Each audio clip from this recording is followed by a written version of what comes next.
ചെമ്മീനൊക്കെ വാങ്ങിക്കുമ്പോൾ ഇതേപോലെ പീച്ചിങ്ങ വെച്ചിട്ട് നല്ലൊരു തോരൻ എങ്ങനെ തയ്യാറാക്കണമെന്ന് നോക്കിയാലോ. ആദ്യം തന്നെ ക്ലീൻ ചെയ്ത് വെച്ചിരിക്കുന്ന ചെമ്മീന് ഉപ്പും മഞ്ഞൾപ്പൊടിയും ആവശ്യത്തിനുള്ള വെള്ളവും ചേർത്ത് ഒന്ന് നന്നായിട്ട് വേവിച്ചെടുക്കാം. ഇനി ഇതിലേക്ക് വേണ്ട അരപ്പ് നമുക്കൊന്ന് നന്നായിട്ട് തിരുമ്മിയെടുക്കാം. കുറച്ച് തേങ്ങയും കുറച്ച് മുളക് പൊടിയും കുറച്ച് മഞ്ഞൾപ്പൊടിയും കൂടി ചേർത്ത് അതിൻ്റെ കൂടെ പച്ചമുളകും വേപ്പിലയും കൂടി ചേർത്ത് നന്നായിട്ടൊന്ന് തിരുമ്മിയെടുക്കുന്നുണ്ട്. ഈ സമയം കൊണ്ട് ചെമ്മീൻ വെന്തിട്ടുണ്ടാവും. ഇനി ഇതിലേക്ക് തേങ്ങയുടെ കൂട്ടും കൂടി ചേർത്ത് കൊടുത്തിട്ട് നന്നായിട്ടൊന്നുകൂടി വേവിച്ചെടുക്കാം. ഇതിൽ വെള്ളമൊക്കെ ഒന്ന് പറ്റി വരുന്ന സമയത്ത് കട്ട് ചെയ്ത് വെച്ചിരിക്കുന്ന പീച്ചിങ്ങ കൂടി ഇതിലേക്ക് ചേർത്ത് കൊടുക്കാം. കുറച്ച് ഉപ്പ് കൂടി ഞാൻ ചേർത്ത് കൊടുക്കുന്നുണ്ട്. എന്നിട്ട് നന്നായിട്ടൊന്ന് മിക്സ് ചെയ്ത് കൊടുക്കുക. ഇനി ഇതിലേക്ക് വെള്ളമൊന്നും ഒഴിച്ചു കൊടുക്കേണ്ട. പീച്ചിങ്ങയിൽ ആവശ്യത്തിനുള്ള വെള്ളം ഉണ്ടാവും. ഇതിലെ വെള്ളമൊക്കെ ഇപ്പോൾ നന്നായിട്ടൊന്ന് ഇറങ്ങി വന്നിട്ടുണ്ട്. ഇനി നന്നായിട്ടൊന്ന് വെള്ളമൊക്കെ ഒന്ന് പറ്റുന്ന വരെ ഇതൊന്ന് വേവിച്ചെടുത്താൽ മതി. ഇനി ഇതൊന്ന് വെന്തതിന് ശേഷം ഇതിലേക്ക് നമുക്ക് വറുത്തുകൂടി ചേർത്ത് കൊടുക്കാം.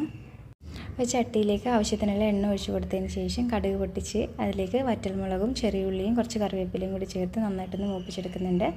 ഇനി ഇത് ചൂടോടുകൂടി നമ്മുടെ തോരനിലേക്ക് ചേർത്ത് കൊടുത്തിട്ട് ഒരു 5 മിനിറ്റ് കൂടി ചെറിയ തീയിലൊന്ന് വേവിച്ചെടുക്കുക. നല്ല ടേസ്റ്റി ആയിട്ടുള്ള തോരനാണ്. എല്ലാവരും ഒന്ന് ട്രൈ ചെയ്ത് നോക്കുക.